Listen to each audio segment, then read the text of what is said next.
믿습니다. 우리의 필요를 채우시는 줄 믿습니다.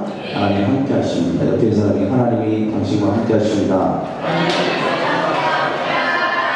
우리 미자, 누구야 이제? 미자하고 우리 문천이가 보고타를 가게 되어서 많이 기쁩니다. 여러분 마음으로도 후원하시고 물질로도 후원해 주십시오. 할렐루야. 많은 돈이 필요합니다. 우리 전성원 영자 김미아 자매가 작년에도 갔다 왔는데 특별히 우리 두 전성원 영자 김미아 자매가 이렇게 후원을 할 수 있도록 다른 사람들이 이렇게 분위기를 잘 만들어서 물질을 플로잉 할 때 여러분 하나님 축복을 하십니다. 적은 것이라도 가서 커피 갖다 한잔 사 먹으라고 이렇게 아직 시간이 많이 남았으니까 기도하면서 전하는 마음으로 이렇게 플로잉 해주시죠.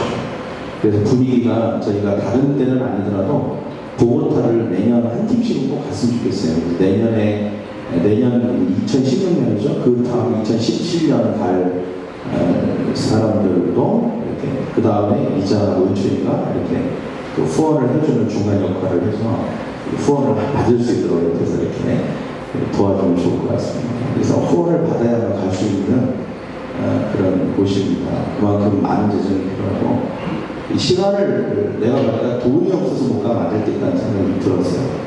시간이 없으면 못 갑니다. 여기. 그러나 시간이 있으면 돈은 없어도 갈 수 있는 곳이 됐으면 좋겠다. 그런 마음이 있어요. 그래서 어느 정도 자기 부담을 해야 되겠지만 또 우리 교회가 십시일반 이렇게 조금씩 도와주면 훨씬 더 그 부담이 적어지지 않을까 그런 생각이 듭니다. 나중에 이제 날짜가 가까울 때 제가 또 한 번 더 얘기하겠습니다. 좋은 결정 내주셔서 감사하고 여러분도 언젠가 또 같이 갈 수 있었으면 좋겠습니다. 겸사겸사 이렇게 가면 좋을 것 같죠? 할렐루야. 오늘 말씀은 출애굽기입니다.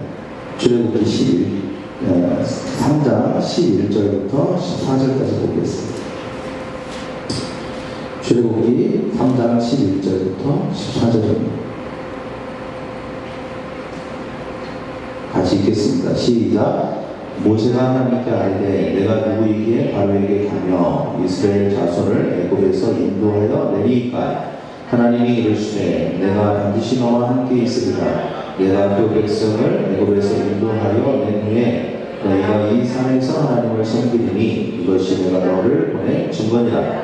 모세가 하나님께 아뢰되 내가 이스라엘 자손에게 가서 이르기를 너희의 조상의 하나님이 나를 너희에게 보내셨다 하면 그들이 내게 묻기를 그의 이름이 무엇이냐 하니 내가 무엇이라고 그들에게 말하리이까. 하나님이 모세에게 이르시되 나는 스스로 있는 자니라. 또 이르시되 너는 이스라엘 자손에게 이같이 이르기를 스스로 있는 자가 나를 너희에게 보내셨다 하라. 아멘. 오늘 말씀은 특별히 이번 한 달은 산이라는 주제, 큰 주제를 가지고 하나님의 말씀 나누기를 원합니다. 성경에 보면 굉장히 많은 산들이 언급됩니다. 호렙산, 무슨 또 여러분이 아는 산 뭐 있습니까? 여러 가지 산들이 있죠. 그래서 이런 산들이 굉장히 많이 나옵니다. 예수님도 보면 산으로 올라가셔서 기도도 하시고 또 변화산에 제자들과 함께 올라가셔서 그런 변화되는 그런 일들이 있었습니다. 그래서 하나님과 또 깊은 영적인 체험을 하게 되죠. 그래서 이 산은 성경에서 굉장히 중요한 의미가 있습니다. 뭔가 하나님을 만나는 장소가 되기도 하고요. 어떤 한 사람이 변하는 장소가 되기도 하고 또 하나님을 만나는 장소가 되기도 하고 아주 특별한 기적과 특별한 영적 체험을 하는 장소가 되기도 합니다. 성경에서 산은 기도와 말씀으로 하나님을 만나는 곳입니다. 그래서 우리가 산이라고 하는 큰 주제를 가지고 우리가 함께 4주 동안 말씀 나누려고 합니다. 오늘날에 있어서 산은 무엇일까요? 구약 성경과 신약 성경에서 산은 실제적인 장소를 말하지만 오늘날 우리에게 있어서 산은 물론 진짜 산을 말할 수도 있습니다. 기도원이라든지 이런 것을 말할 수도 있습니다. 그러나 오늘 우리에게 하나님 말씀하시는 산은 하나님을 깊이 만날 수 있고 하나님을 경험할 수 있고 또 하나님과 대화하는 하나님과의 특별한 만남이 있는 그런 장소나 그런 시간을 산이라고 할 수 있겠죠. 우리 의자도 방금 전에 얘기했지만 자기가 어떤 문제 앞에서 일주일 동안 기도하면서 그 집중해서 기도하는 것, 이것 역시 산이라고 말할 수 있습니다. 어떤 컨퍼런스를 간다는 것도 그 컨퍼런스가 산이 될 수도 있겠죠. 여러분이 매일 아침에 하는 큐티라든지 또는 정말 깊이 하나님을 만나고자 전심으로 하나님 앞에 나가서 하는 기도, 이런 것들이 어떻게 보면 산에 오르는 것과 같은 것일 수 있습니다. 우리가 물리적인 어떤 산에 가야만 산이 아니라 정말 하나님을 만날 수 있고 하나님을 경험하고 하나님이 우리를 변화시키고 우리의 마음을 만지시고 우리의 생각을 터치하시는 그 장소와 시간, 이것이 산이라고 할 수 있습니다. 여러분, 이 산은 우리에게 특별한 의미가 있습니다. 특별히 여러분이 매일매일 아침에 하나님의 말씀을 대할 때, 그리고 아침 저녁으로 금식하며 하나님 앞에 나아가서 전심으로 기도하고 하나님이 나 자신을 만져주시고 내 삶을 인도하시기를 구할 때 그곳이 바로 산이 되는 것입니다. 우리가 매일매일 산에 오르기를 간절히 소망합니다. 하려면 그리고 그 산에 오를 때 하나님은 우리를 변화시켜 주실 것입니다. 그리고 우리의 삶을 축복하실 것이고 우리를 새롭게 하실 줄 믿습니다.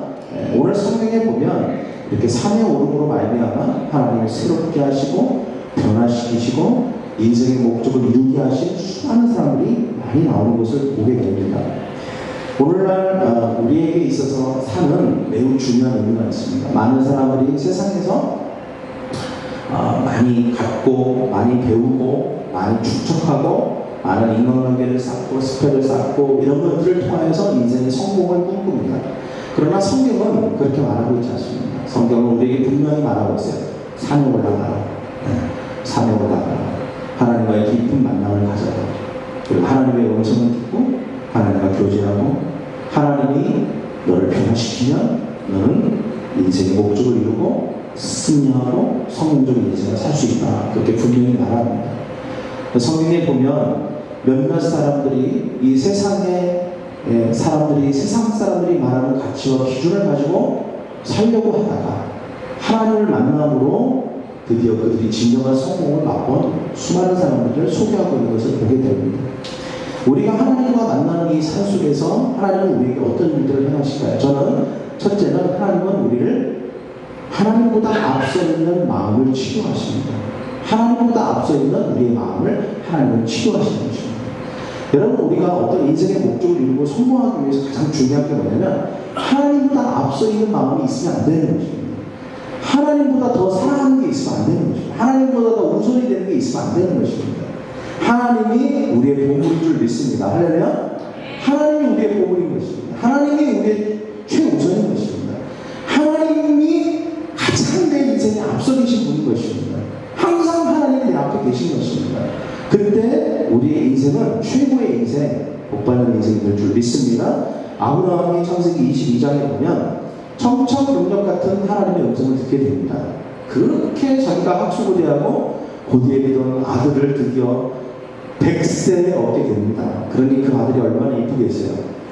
그 아들이 얼마나 사랑스럽겠습니까. 아마 자기 목숨보다도 더 사랑스러웠을 거예요.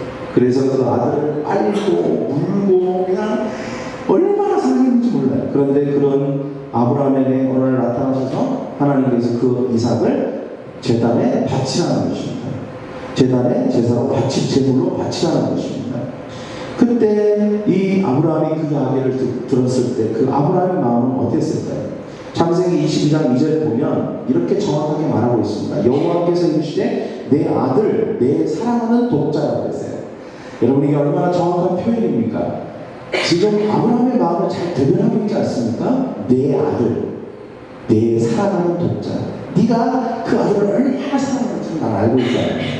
내 아들, 내 사랑하는 독자 이삭을 데리고 모리아 땅으로 가서 내가 네게 일러준 한 산에서, 한 산 거기서 그랬습니다. 한 산 거기서 그를 번제로 드리라. 자, 아브라함에게 있어서 이 아들은 정말 사랑하는 아들인 것입니다. 그러나 하나님께서는 아브라함이 변화되기를 원하셨습니다. 아브라함이 새로운 마음을 갖기를 원하셨습니다. 그것을 한 산 거기서 행하고자 하셨습니다. 그게 무엇이었습니까? 그것은 바로 아브라함을 만지기를 원하셨던 그 마음은 바로 그 이삭에 대한 사랑, 그 사람이 하나님보다 더 앞서 있다는 것입니다. 하나님보다 더 앞서 있는 사상, 하나님보다 더 앞서 있는 그 가치, 그것이 하나님께 드려지기를 원했다는 것입니다. 아브라함은 스스로 잘 몰랐어요. 자기가 어느 순간부터 하나님보다 자기 아들이, 자기가 사랑하는 이삭이 하나님보다 더 앞서 있는 것이 있을 수 있다는 것을 몰랐습니다. 그러나 하나님 보실 때 하나님은 아브라함과의 관계에서 확신이 없었어요. 마치 하나님께서 아브라함에게 내 사랑하는 아들, 사랑하는 독자라고 정확하게 표현하신 것처럼 정말 네가 저 아들을 더 앞서서 사랑하는지 나를 더 사랑하는지 솔직히 내가 잘 모르겠다, 이런 마음이었던 것입니다. 그래서 하나님께서는 바로 항상 거기서 그것을 확인하고 싶으셨던 것입니다. 그래서 하나님이 아브라함이 그것을 요청하신 것이죠. 아브라함이 요청한 것은 생명을 원하는 게 아니었습니다. 그 아브라함의 마음을 원하는 것입니다. 어떤 마음입니까?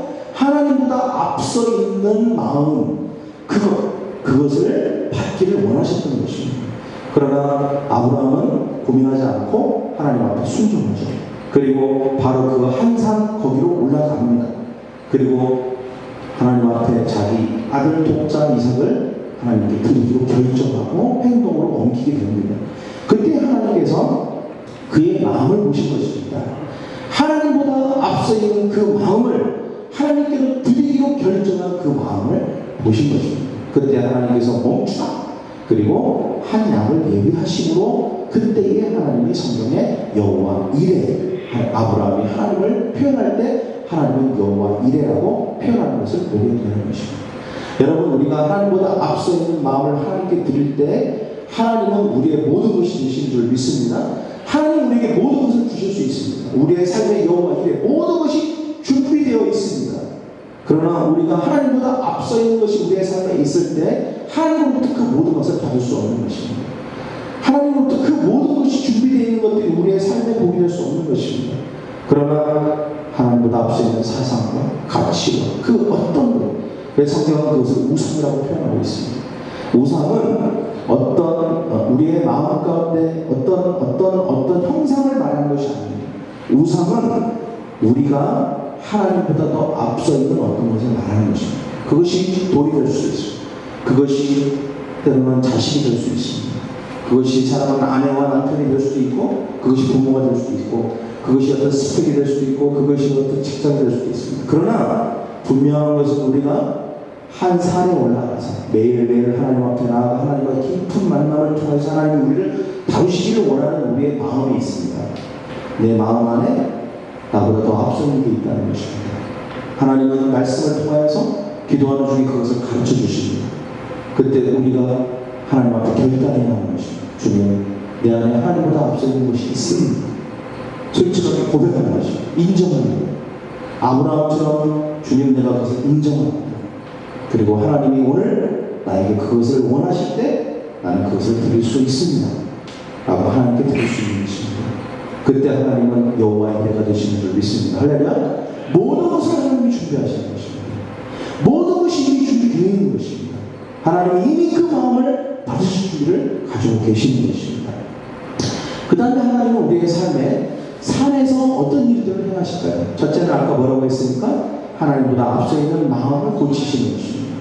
이것이 먼저인 것입니다. 우리가 어떤 성공을 꿈꿉니다. 우리가 어떤 일들을 성취하기를 바라고 굉장히 영향력 있는 삶을 살지만 우리 마음 안에 하나님보다 앞서 있는 어떤 것이 있다면 우리는 결코 하나님이 준비하신 이런 것들을 받을 수 없는 것입니다. 두 번째는 잘못된 정체성과 낮은 자존감을 치료하시는 것입니다. 오늘 성경에 우리가 읽었던 출애굽기 3장 말씀은 이것에 대해서 아주 잘 우리에게 표현하고 있습니다. 여러분, 모세는 하나님의 산 호렙산에 지금 있는 것입니다. 모세는 하나님의 부름이 있었지만 자기 자신이 이스라엘 백성들을 구원할 수 있다라고 하는 생각에 그 부름에 응답하지 못했었습니다. 그리고 이제는 왕궁을 떠나서 광야에서 홀로 살고 있습니다. 하나님의 때가 되었습니다. 그래서 하나님께서 모세를 부르셨고 하나님 앞에 나타나셨습니다.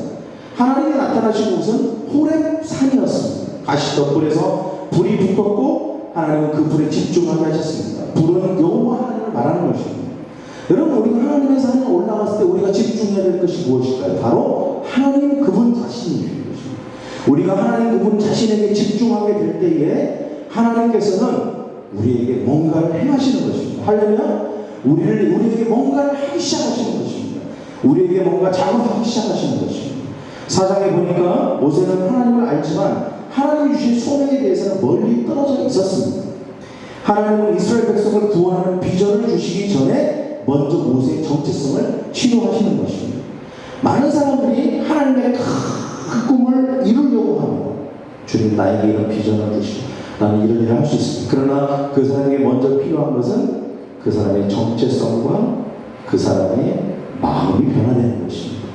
또 어떤 사람들은 자기가 아무 일도 할 수 없는 사람이라고 생각합니다. 그래서 하나님의 비전을 듣거나 내 인생에 대한 목적을 들었을 때 그것이 나와 상관없는 이야기라고 생각합니다. 왜 그렇습니까? 역시 그 사람의 마음이 치유돼야 합니다. 상처받은 마음, 실패한 마음, 두려운 마음을 하나님께서는 만지시고 그 사람을 온전케 하신 다음에 그 비전을 향하여 그 비전을 기쁨으로 받아들일 수 있게끔 인도하시는 걸 믿습니다. 여러분, 하나님은 모세를 산에서 만나시고 하나님과 대화에 집중하게 하십니다. 지금 모세는 치유받아야 할 마음인 것입니다. 하나님은 이스라엘 백성들을 인도하는 바로 앞에 나아가기 전에 지금 호렙산에서 모세를 치유하시고 변화시키고 새롭게 하고 계시는 것입니다. 출애굽기 4장 10절에 보니까 모세가 말합니다. 모세가 여호와께 아뢰되 오 주여, 나는 본래 말을 잘하지 못하는 자니이다. 아닙니다. 여러분, 원래 모세는 말을 잘하는 사람입니다. 한번 생각해 보십시오. 여러분, 왕궁에서 자랐습니다. 왕궁에서 자랄 때 뭘 배웠을까요? 별의별 걸 다 배웠을 것입니다. 뭐 수사, 말 잘하는 뭐 그런 방법, 별의별 걸 다 배웠을 거예요. 왕궁에서 왕자로 자랐기 때문인 것입니다. 그런데 왜 지금 이렇게 말하고 있는 것입니까? 주께서 주의 종에게 명령하신 후에도 역시 그러하니 나는 입이 뻣뻣하고 혀가 둔한 자입니다. 변명인 것입니다. 왜 변명합니까? 여러분, 변명이 많다. 이것은 아프다는 것입니다. 한번 생각해 보십시오. 제가 이번 주에 목욕탕에서 목욕을 하고 나오다가 넘어졌어요. 우리 아이한테. 제가 언젠가는 넘어질 줄 알았다고 우리 아이가 얘기했어요. 왜 그러냐면 제가 목욕탕에서 다 물기를 닦고 나오지 않는 버릇이 있어요. 그래서 완전히 온몸을 거의 다 축축한 상태로 나와요. 그러다 보니까 당연히 물기가 바닥으로 막 떨어지겠죠? 얼마나 미끄럽겠어요. 그러니까 지금까지 안 넘어진 건 하나님의 은혜야. 그러니까 너무 맨날 넘어져도 사실은 정식적 그냥 건데, 이번 주에 그대로 그냥 쭉 장판에 미끄러져서 꽉 넘어졌어요. 다행히 머리도 넘어지지 않았어요. 이 다리만 확 꺾였어요. 그래서 이쪽 다리가 꺾였어요. 너무 아픈 거예요. 그래서 병원을 가서 주사도 맞고 엑스레이도 찍고 했는데 다행히 괜찮아요. 처음에 한 2, 3일은 목 잘 못 걸었어요. 이렇게 쩔뚝쩔뚝하고 이렇게 하고, 그래서 주차도 장애인 주차구역에 한 번 됐어요.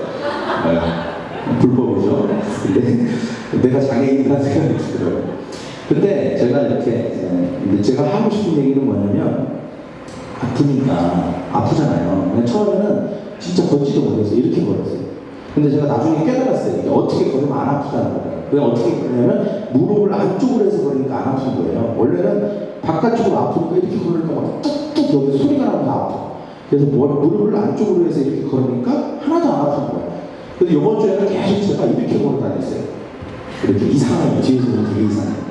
근데 여튼 제가 처음에 2, 3일 동안 아픈데요. 아프니까 물 들어가기도 힘든 거예요.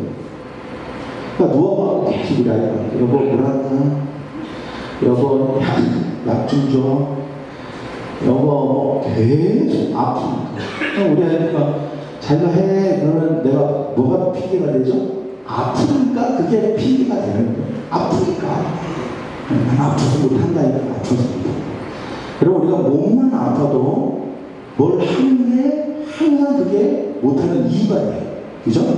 근데 여러분, 우리의 마음이 아파도 그래요. 우리의 감정이 아파도 내가 그게 변명이 돼. 여러분, 오늘 모세가 사실 하나님이 딱 와서 뭐라고 합니까? 내가 너를 택했다 이래요. 내가 너를 이스라엘 백성들을 구원하는 구원자로 택했고, 너는 바로 앞에 가서 얘기해야 될 것이고, 이스라엘 백성들을 애굽에서 구원해서 적과 꿀이 흐르는 가나안 땅으로 너는 인도할 것이다. 그 얘기를 딱 듣자마자 변명이 하고 싶은 거예요. 나는 못한다, 말도 못하고요. 안 하고, 나는 말도 못하고, 온갖 변명거리가 생기는 거예요. 이유가 뭐예요? 마음이 아픈 사람이에요, 지금. 모세는요, 상처받은 영혼이에요. 무슨 상처를 받았습니까? 그래서 여러분, 처음에 모세가 처음 상처받은 하나님께서 그 모세의 상처를 치유하시려고 합니다.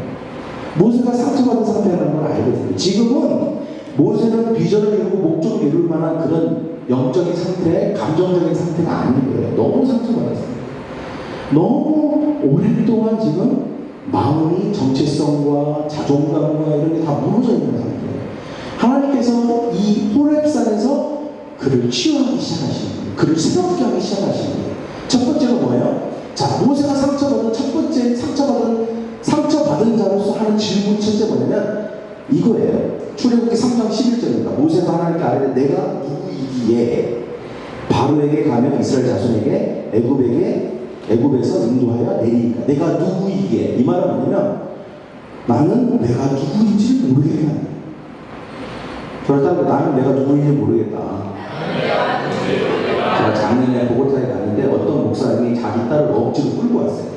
근데 그 자매 보고 얘기해보라고 그랬더니 그 자매가 뭐냐면 내가 누구이며 여기가 어디인지 잘 모르겠다고 하더라고요. 그분이. 그러니까 억지로 끌려왔어. 상처받은 영혼이야. 네, 근데 나중에는 그때 아주 성령 충만해서 왔고 지금은 7살이나 어린 형제를 만났어요. 그 원주 목사님 성을 7살이나 어린 형제를 만나서 올 가을 결혼해요. 할렐루야. 나이가 38이에요. 36인가 7살 어린 형제를 만났어요. 여튼 자, 중요한 것은 여러분 내가 누구냐. 자, 하나님을 만나기 전에 모든 사람들은 잘못된 정체성을 가지고 있습니다. 내가 진짜 누구인지를 모르는 거예요. 내가 누구냐. 마냥 사람들이 세상 풍조에 휩쓸려서 그게 나인 줄 아는 거예요. 자, 모세가 40살 이전에 가졌던 정체성이 뭘까요? 난 누구인가를 얘기할 때 난 누구지? 또 다른 사람이 넌 누구냐? 라고 했을 때 본인이 나를 설명할 수 있는 것들이 뭐가 있었어요? 나는 왕자다. 나는 엘리트다. 엘리트 교육을 받았다. 나는 뭐든지 잘한다. 뭐든지 잘했을 거예요. 어렸을 때부터 맨날 학원 다니고 맨날 최고의 선생님한테 배웠으니까 잘할 수밖에 없죠. 나는 멋진 외모와 탁월한 언변과 멋진 모습이 모든 것이 옷발 잘 받는 난 몸매도 끝내주고 그렇다. 사람들이 나를 좋아한다. 난 인기가 많다. 뭐 이런 것들이 자기를 설명해 주는 것들이 아니겠습니까? 그리고 그것이 자연스럽게 자기가 입고 있는 옷이 마치 자기 입는 것처럼 착각하듯이 이 모든 것들이 마치 나인 것처럼 느껴진 거예요. 아, 이게 나야. 나는 왕자야. 나는 멋져. 나는 능력 있어. 라고 자기 자신이라고 생각했던 것이죠. 여러분, 요즘도 많은 사람들이 마치 모세의 42전의 정체성과 같은 그런 정체성과 자부심을 갖는 사람들이 굉장히 많이 있습니다. 나는 어느 직장에 있고, 나는 이런 스펙, 내 미래는 이래, 나는 능력이 있어, 나는 굉장히 도덕적인 사람이야, 사람들이 나를 좋아해, 나는 이런 재력이 있어, 나는 이런 것들을 지금 가지고 있어 라고 하면서 그것을 마치 내가 누구인가를 설명하는 그런 것들로 사용을 합니다.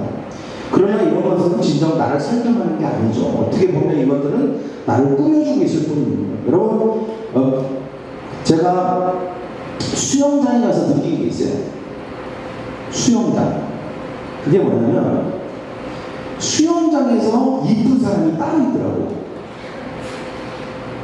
수영장에서 입은 사람이 따로 있어요. 수영장은요 똑같잖아요. 수영복 입고 다 수영복 쓰고 그리고 이거 안경 쓰고. 근데 수영장 밖에서 보면 사람이 다 달라 보여요. 왜냐하면 머리 모양, 옷 입은 거 이렇게 다 달라져요. 근데 수영장에서는요 정말 그 원판, 그러니까 죄송합니다. 그냥 그 사람의 그냥 그 자체를 보기가 딱 좋아요. 수영장. 제가 이상하게 생각하지 마세요. 그냥 수영장은 그 사람이에요. 그 사람. 남자도 마찬가지잖아요. 그 사람이 무슨 직업이 뭔지 물어봐야 돼요. 뭐 하는 분이세요? 그럼 저는 수영관인데요. 이렇게 얘기하거든요. 근데 그 전까지는 수영장에서는요, 이 사람이 뭐 하는 사람인지 몰라요. 제가 목사인지도 몰라요. 몰라요. 왜 낮에 뭐 수영하지 이렇게 생각하겠죠. 근데 목사인지도 모르고 무슨 돈이 얼마인지도 모르고 아무것도 모르는 거야. 그냥 그 사람 그 자체만 볼 수 있어요. 그게 수영자예요. 근데 여러분, 우리가 마찬가지입니다. 우리를 꾸며주고 있는 것들을 다 벗었을 때 사실 진짜 나 아니겠어요? 그죠? 그것이 단지 어떤 외모적인, 외형적인 것뿐만 아니라 우리 인격이나 또 우리의 성품이나 또 우리 자신의 어떤 그 자존감이나 이런 모든 것들이 실제로는 그 위에 외적인 것들을 다 걷어내면 남는 게 있거든요. 남는 게. 그게 사실은 나거든요. 나. 근데 모세 같은 경우 싹 걷어내보니까 남은 게 뭐가 남는 거예요? 없는 거예요. 그 전에 자기가 그게 자기라고 생각했는데 그걸 다 걷어내니까 자기가 하나도 없는 거예요. 내가 없는 거예요. 내가. 여러분, 요즘 우리 사람들이 그렇습니다. 당신이 누굽니까? 그러면 막 설명해요. 난 이런 사람이고 저런 사람이고 이런 걸 가지고. 근데 그걸 싹 걷어내면요, 내가 사라질 거예요. 내가 누구인지를 몰라. 내가 누구인지가 이제 그때부터 혼란이 오는 거예요. 지금 모세가 그런 거예요. 42일에 그걸 딱 걷어내니까 광야에다가 그냥 몸뚱아리만 떡 떨어뜨려 놨거든요. 그러니까 나는 누구지? 이렇게 된 거예요. 나는 누굴까? 그때부터 40년 동안 고민한 거예요. 나는 누구지? 나는 왜 여기 있지? 나는 왜 지금 양을 치고 있지? 나는 왕자였는데 나는 왜 여기 있는 것이지? 이런 혼란이 있는 거예요. 더는 왕자도 아닌 거예요. 더는 부자도 아닌 거예요. 더는 매력적인 사람도 아닌 거예요. 더는 인기 있는 사람도, 능력 있는 사람도, 말 잘하는 사람도 아닌 거예요. 그러니까 나는 누군가? 그때부터 이제 혼란이 있는 거예요. 이런 혼란스러운 정체성을 계속 고민하면서 드디어 그가 무슨 결론을 내립니까? 잘못된, 왜곡된 정체성을 받아들이는 거죠. 자, 많은 사람들이 정체성은 두 가지예요.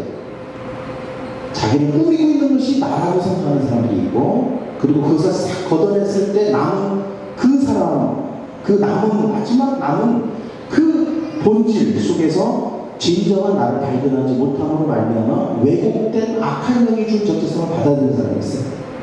근데 모세는 둘 다예요. 처음 40년은 잘못된 정체성을 가지고 있었고, 나머지 40년은 혼란 가운데 있다가 사단이 준 왜곡된 정체성을 받아들인 거예요. 그게 뭐냐? 나는 실패자다. 나는 버림받았다. 이스라엘 백성들로부터도, 나는 저 애굽의 왕으로부터도 나는 버림받았다. 그리고 나는 열등하다. 나는 구제불능이다. 나는 말을 못한다. 지금 말을 한참 안 했거든요. 그리고 나는 자격이 없다. 나는 무가치하다. 나는 아무것도 아니다. 배신감, 열등감, 두려움, 부정적인 생각들이 막 들어오는데 그것들을 받아들이는 거죠. 잘못된, 왜곡된 정체성이죠. 지금 모세는 자기 가짜 정체성의 시기를 지나서 왜곡된 정체성의 시기를 지금 지나고 있는 거예요. 그때 하나님께서 나타나셔서 모세에게 완전히 새로운 정체성을 주시는 것입니다. 그게 무엇입니까? 하나님께서 모세에게 나타나시는 것을 통해서 이미 모세가 특별하다는 것을 경험시켜 주시는 거예요. 지금 모세는 가치 없고 버림받았다고 생각합니다. 그런데 어느 날 갑자기 가시적에서 불이 일어나면서 하나님의 음성이 들리기 시작합니다. 그가 하나님을 믿었던 사람이에요.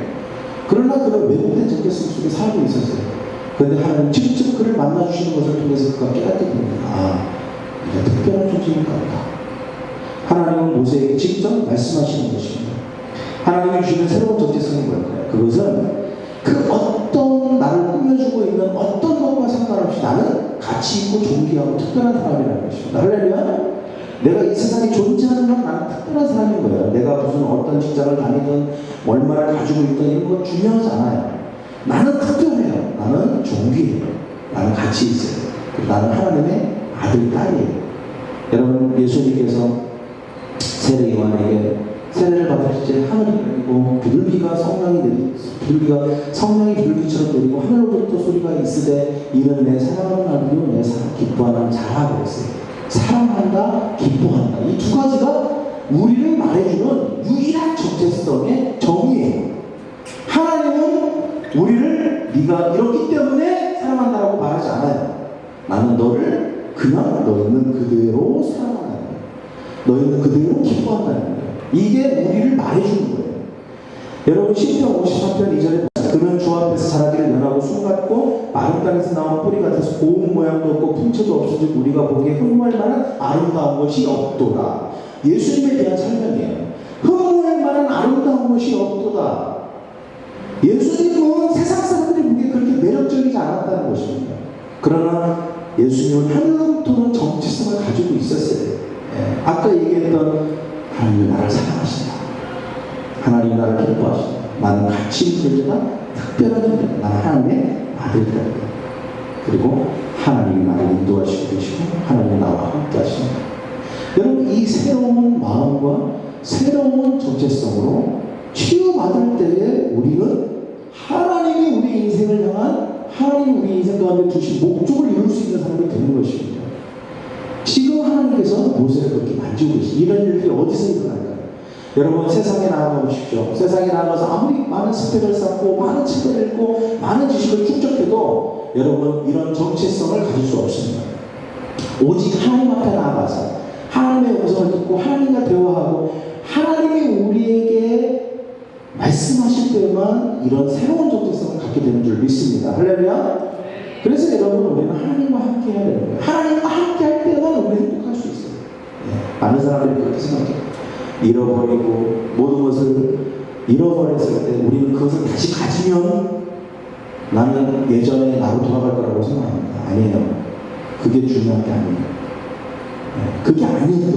모세는 지금 다시 옛날 왕자로 돌아가는 게 중요한 게 아니에요. 다시 멋진 그런 왕궁 생활을 하는 게 중요한 게 아니에요. 지금 하나님이 주시는 새로운 마음과 새로운 신분을 갖는 게 중요한 거예요. 그 일이 어디서 일어납니까? 바로 하나님의 호렙에서 일어나는 것입니다. 산에 오를 때 하나님 앞에 나가 기도하고 하나님의 말씀을 구하고 하나님께 구하고 주님 나를 변화시켜 주시고 내 마음을 만져주세요. 주님 나에게 새로운 정체성과 잘못된 왜곡된 것들을 없애주시고 하나님으로부터 온전하고 신선한 것들을 우리에게 나에게 주십시오. 그렇게 하나님 앞에 나가서 하나님께 구할 때 하나님은 우리에게 그것을 부어주시고 우리를 새롭게 하시는 줄 믿습니다. 출애굽기 33장 6절에 보니까 이스라엘 자손이 호렙산으로부터 그들의 장신구를 떼어내니라 그랬어요. 그들의 장신구, 자기를 꾸며주는 것들이죠. 자기를 꾸며주는 것들, 가면. 그러나 그들이 그것을 다 떼어냈어요. 왜? 그것들은 우상이 될 수 있거든요.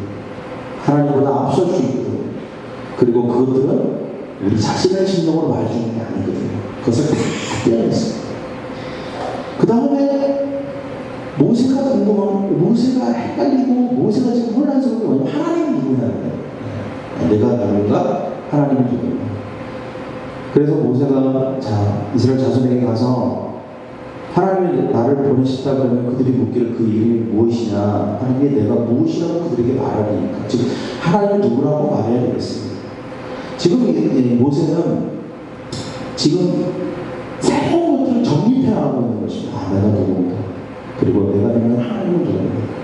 그런데 이 모세는 지금까지 하나님은 관념적인 거예요. 그냥 내 머릿속에 지식으로 관념으로 하나님 하니까 관념으로 있는 거예요. 제가 저번에 광훈 형제가 컨퍼런스 갔다 와서 제가 그 이야기를 할 때 마음이 감동이 됐어요. 그게 뭐냐면 하나님은 아니 아버지가 되신다.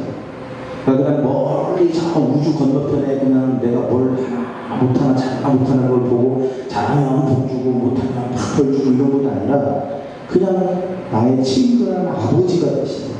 아버지. 그래서 관념적인 신이 아니라 인격적이고 그리고 내가 의지할 수 있고 내가 교제하고 내가 구하고 나의 모든 필요를 채우시고 나를 사랑하시는 분. 이게 하나님 실제 하시는 거예요. 실제적으로 나와 함께 하시는 거예요. 이 하나님인데 그래서 하나님께서 자기 자신을 얘기할 때 나는 스스로 있는 자다 이렇게 얘기하지 않습니다. 예수님도 똑같은 표현을 하셨어요. 신약성경에 보면 나는 나다 즉 에고 에이미 라고 하는 표현들을 굉장히 7번 하십니다. 그게 뭐냐면 길선생 세포부양 나는 길이요 진리요 생명이다. 선 나는 선한 목자다. 생 나는 생명의 떡이다. 부 나는 부활의 생명이다. 양 나는 길선생 새 나는 세상의 빛이다. 투 나는 포도나무다. 부 나는 부활의 생명이다. 양 나는 양의 문이다. 7번 나는 나다. 나는 에고 에이미 나는 나다. 이렇게 표현하는 것입니다. 그러니까 지금 이것은 뭐냐면 나는 스스로 있는 자다. 여러분 창세기에 보면 하나님께서 이스라엘 백성들에게 자기 자신을 표현할 때 나는 아브라함의 하나님, 이삭의 하나님, 야곱의 하나님이 너를 보내셨다 이렇게 표현합니다. 그러니까 아브라함이 의지하고 믿고 도움을 받았던 하나님, 모든 것이 되시는 하나님, 이삭이 믿고 도움을 받았던 하나님, 야곱이 믿고 의지하고 도움을 받았던 하나님인 것입니다. 여러분 하나님은 모든 사람이 의지하고 믿고 따르고 순종해야 될 분이심을 믿습니다. 하려면 하나님은 좋으신 분인 것입니다.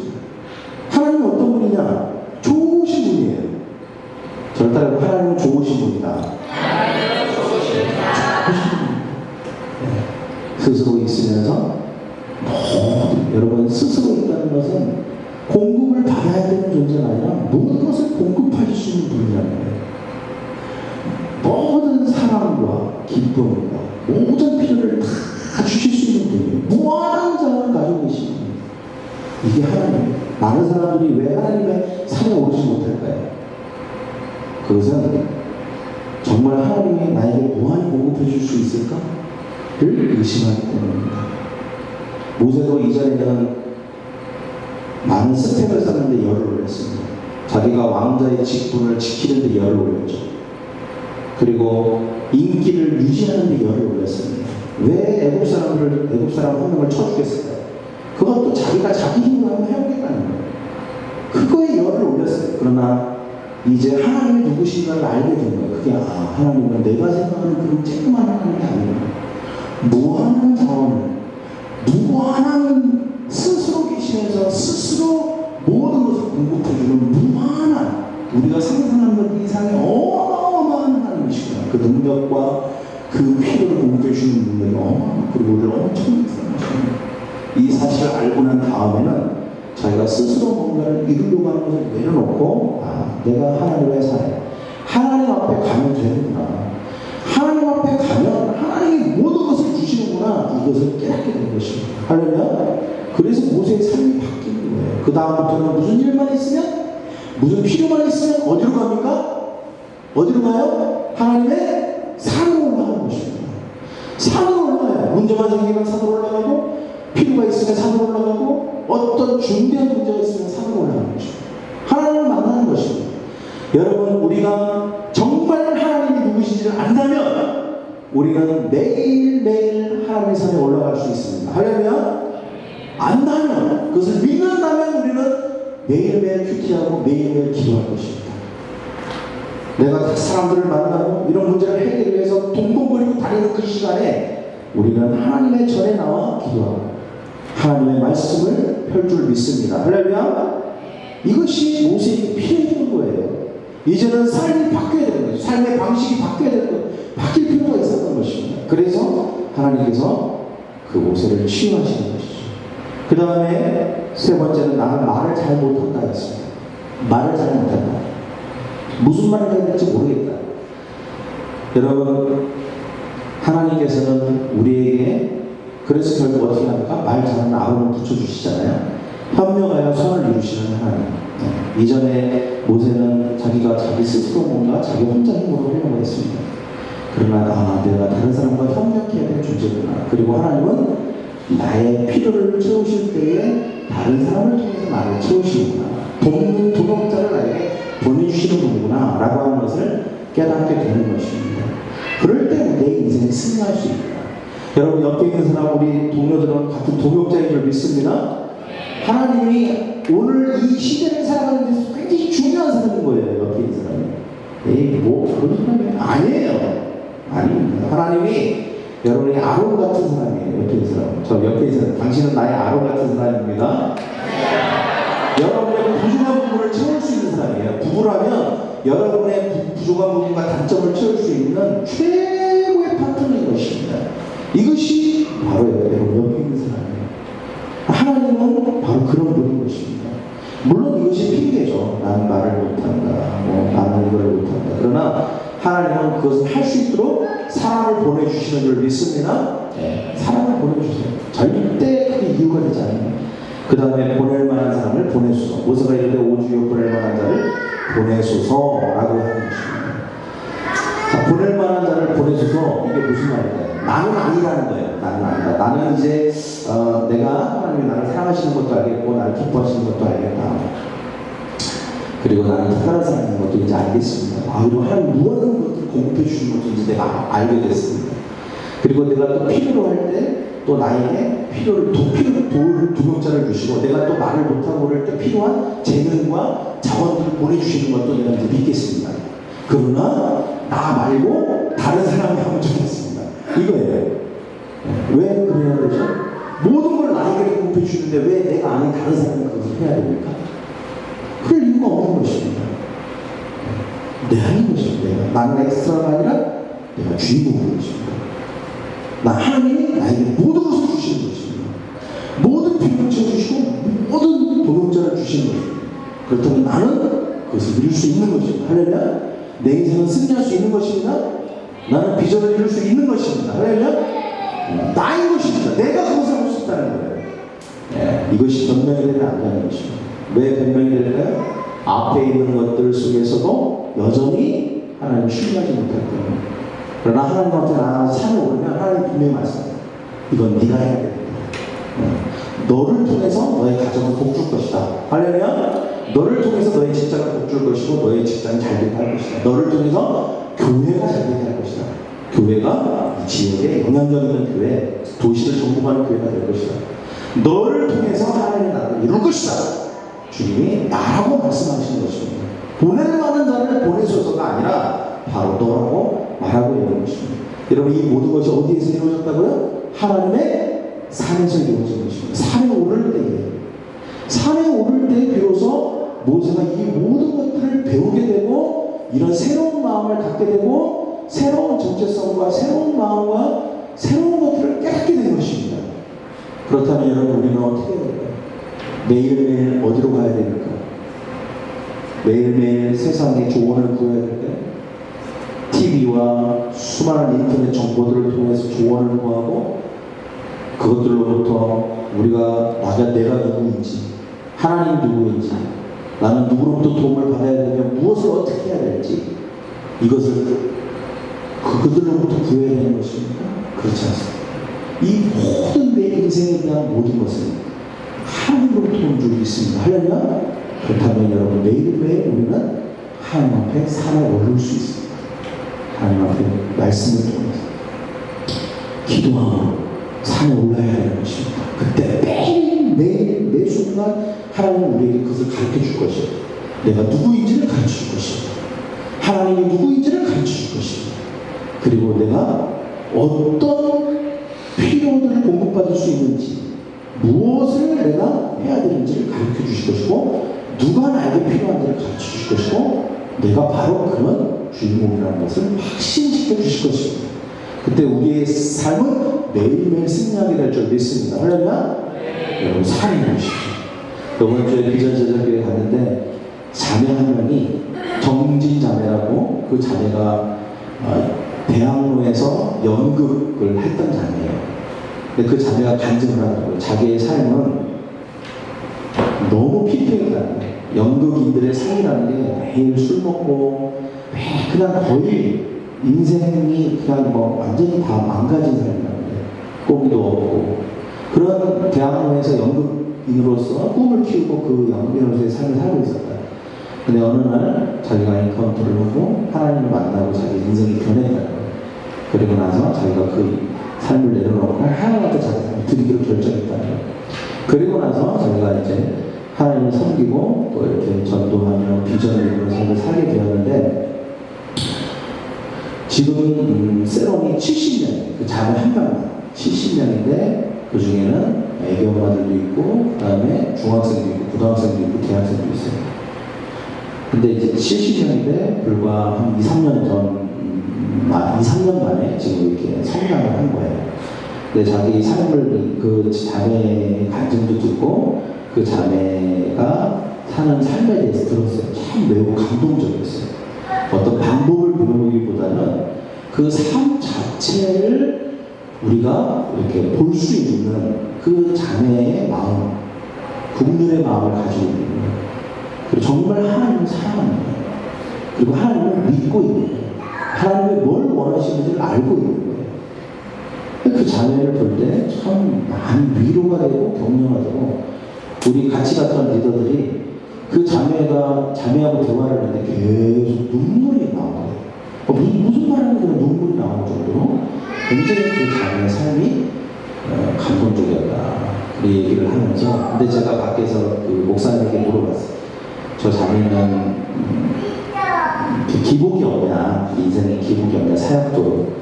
근데 저 자매는 거의 기복이 없대요.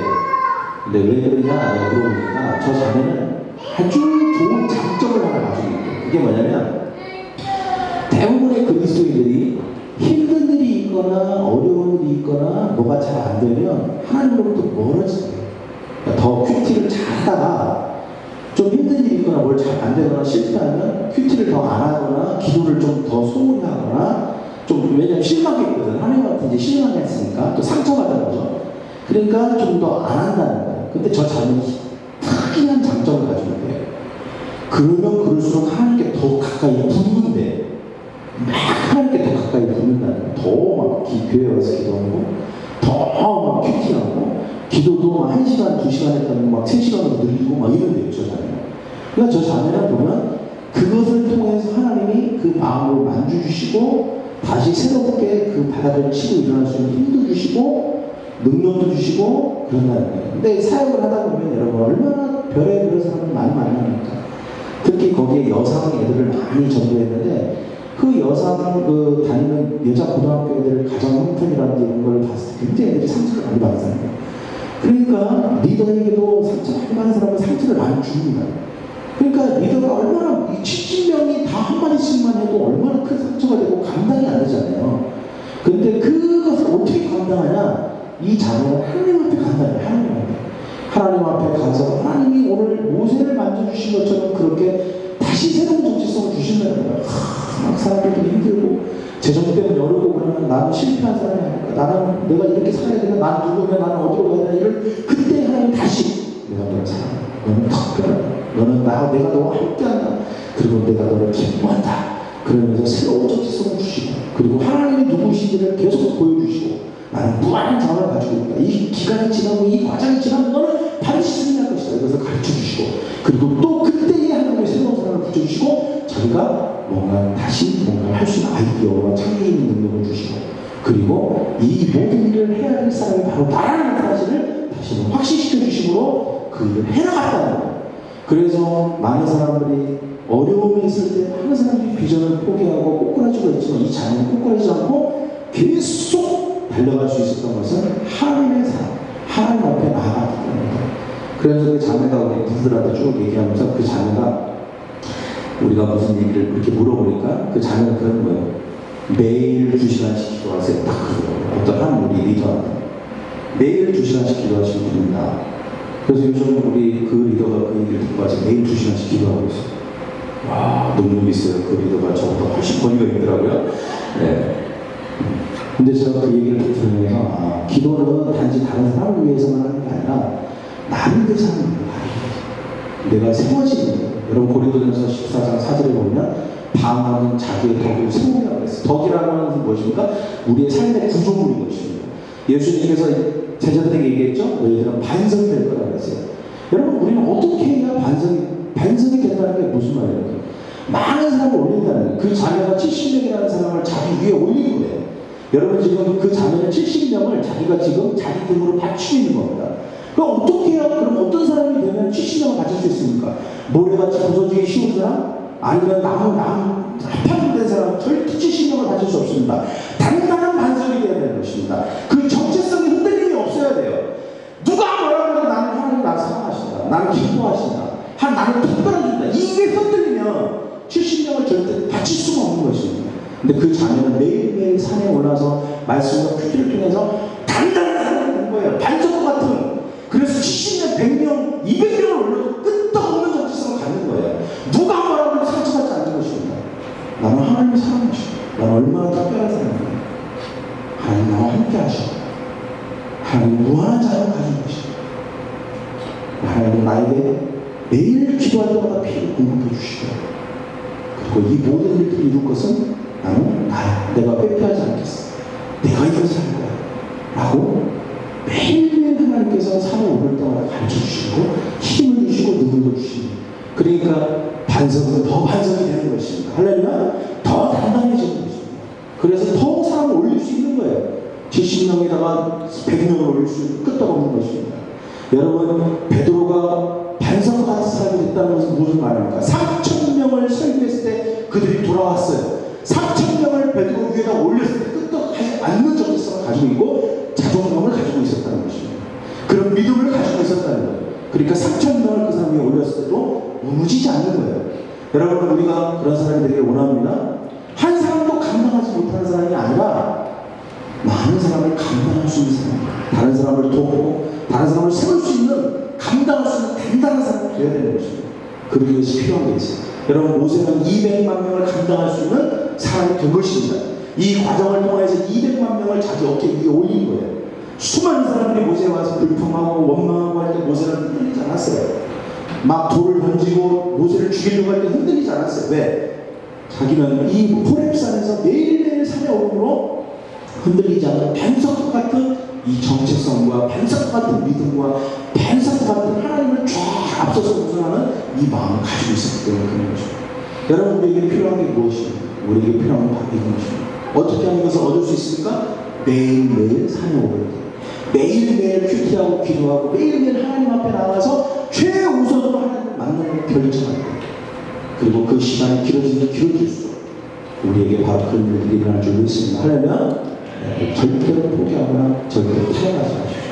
산에 오르는 것을 타협하지 마십시오. 하려면 어떻게든지 간에 내가 이 시간을 확보하고 이 장소를 확보해야 됩니다. 너는 은밀한 곳에 들어가 문을 닫고 은밀한 중에 계시는 하나님께 구하게 되세요. 여러분의 집에 조용한 시간, 새벽 이런 시간이나 반드시 이 시간이 여러분의 삶이 될 수 있습니다. 아니라면 교회가 여러분의 삶이 될 수 있습니다. 그 산에 오르시오. 그때 하나님께서 여러분을 이렇게 모세를 변화시켜 주신 것처럼 변화시켜 주실 줄 믿습니다. 하려면 이 시간 같이 기도할 때 오늘 말씀 듣도록